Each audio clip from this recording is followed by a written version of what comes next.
পায়ের আঙুলগুলো ব্যায়াম করবো। হাতের আঙুল যেরকম করা আছে না, সেম ভাবে হাতের আঙুল ব্যায়াম করবো। কিন্তু এর আগে একটা কথা আছে, আমরা তো হাতের এইখানে নার্ভগুলো চাপিয়েছিলাম, পায়ের কিভাবে কি করা যাবে, পায়ের তো হয় না, তাহলে পায়ের দিতে হবে। পায়ের তলায় কিন্তু জোরে কোনো কিছু আঘাত করা ঠিক না, তাহলে কিন্তু মানুষের চোখের ক্ষতি হবে। তাহলে পায়ের তলায় আমি কি করবো, পায়ের তলায় কিন্তু ভাইব্রেটও খুব জোরে দেওয়া যায় না। পায়ের তলায় যেটা করতে হবে সেটা হচ্ছে পায়ের তলায় যদি পারেন টেন্স মেশিনটা ব্যবহার করতে পারেন। কারণ পায়ের তলায় টেন্স মেশিনটা ব্যবহার করা যায়, কারণ মাঝখানে সাইডে সাইডে না, পায়ের পায়ের তলায় টেন্স মেশিনটা ব্যবহার করা যাবে।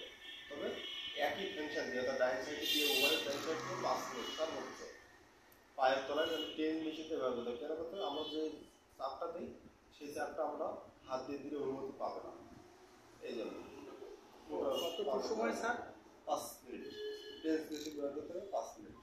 তাহলে আমার পায়ের প্রথম ব্যায়াম হয়েছে, পায়ের হয়েছে আগে নিজে চাপ দিয়ে দিতে হবে 10 সেকেন্ড করে 10 বার, 5 সেকেন্ড না কিন্তু 10 সেকেন্ড করে তো 5 বার 10 বার। তারপর হয়েছে আপনার